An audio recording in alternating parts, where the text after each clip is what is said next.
आपसे पूछूं हैदराबाद की पहचान क्या है, तो शायद आपका जवाब होगा चार मीनार। लेकिन चार मीनार को सच में समझना है तो उसके साए में फैली उस लंबी चमकती रंगों से भरी गलियों को समझना होगा जिसका नाम है लाड बाजार। मैं हूं मोहम्मद अजीम, आप देख रहे हैं मानो MCJ डिजिटल प्लेटफॉर्म पर बाजारनामा। लाड बाजार सिर्फ एक बाजार नहीं, ये 400 साल से चलती आ रही एक कहानी है। बात है साल 1591 की। दक्कन की जमीन पर एक नया शहर बसाया जाता है। मोहम्मद कुली कुतुब शाह हैदराबाद की नींव रखते हैं। इस शहर का मरकज बनता है चार मीनार और चार मीनार के चारों तरफ प्लानिंग के साथ बाजार बसाए जाते हैं। यह कोई यूं ही बसी बस्ती नहीं थी, बल्कि एक प्लानिड सिटी थी जहां तहजीब, तिजारत और रोजमर्रा की जिंदगी एक दूसरे से जुड़ी हुई थी। इन्हीं गलियों में बना लाड बाजार। अब सवाल है कि इस बाजार का नाम लाड क्यों पड़ा? दरअसल लाड लफ्ज लॉक से निकला है। लॉक एक नेचुरल रीजन होता है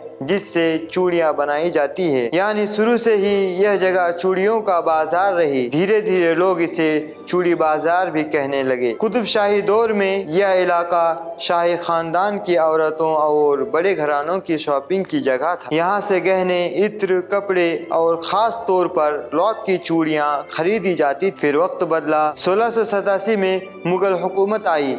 उसके बाद आसफ जाही यानी निज़ामों का दौर शुरू हुआ। 1724 में आसफ जाही ने हैदराबाद में अपनी हुकूमत कायम की। निज़ामों के दौर में शहर ने तरक्की की नई बुलंदियां देखी, लेकिन एक चीज़ नहीं बदली, लाड बाजार की रौनक। इसी दौर में हैदराबाद शहर मोती के नाम से मशहूर हुआ। मोती जड़े हुए गहने, ट्रेडिशनल दक्कनी जेवरात सब यहाँ मिलता था। लेकिन सबसे अलग पहचान बनी लॉक की चूड़ियों की। अब जरा समझते हैं यह चूड़ियाँ बनती कैसी है। लॉक को पहले गर्म किया जाता है, फिर इसे मॉल पर चढ़ाकर गोल शेप दिया जाता है, उस पर रंग लगाया जाता है, फिर हाथों से कांच के टुकड़े, पत्थर और छोटे डेकोरेटिव पीस जुड़े जाते हैं।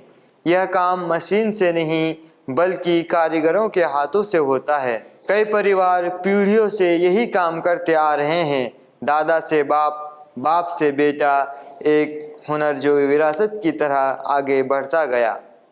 इसलिए लाड बाजार सिर्फ तिजारत की जगह नहीं, यह एक रिवायत है, एक जीती जागती तहजीब है। हैदराबादी दुल्हन की कलाई में जो चूड़ियाँ खनकती है, अक्सर वह यहीं से आती है। ईद हो, दिवाली हो, शादी हो या कोई और त्योहार, यह बाजार हमेशा रोशन रहता है। आज जब आप लाड बाजार से गुजरते हैं तो सिर्फ दुकानें नहीं देखते, बल्कि एक ऐसी बाजार देखते हैं जो 16वीं सदी में शुरू हुआ, मुगल दौर से गुजरा, निज़ामों का शान शौकत देखा और आज के भारत में अपनी पहचान बनाए हुए हैं। यहाँ की गलियाँ संकरी है, दुकानें सजी हुई है, रंग चहकता है और हवा में पुराने शहर की महक है। चार मीनार के साए में खड़ा यह बाजार हमें याद दिलाता है कि शहर सिर्फ इमारतों से नहीं बनते, रिवायतों से बनते हैं। तो अगली बार जब आप हैदराबाद आएँ, चार मीनार की तस्वीर जरूर ले, लेकिन उसके बाद उस गली में भी जरूर जाए जहाँ कांच की खनक में 4 सदियों का इतिहास सुनाई देता है। क्योंकि लाड बाजार सिर्फ एक बाजार नहीं, बल्कि हैदराबाद की जीती जागती पहचान है। मैं हूं मोहम्मद अजीम, आप देख रहे थे मानो MCJ डिजिटल प्लेटफॉर्म पर बाजारनामा। मिलते हैं अगले वीडियो में, तब तक के लिए खुदा हाफिज।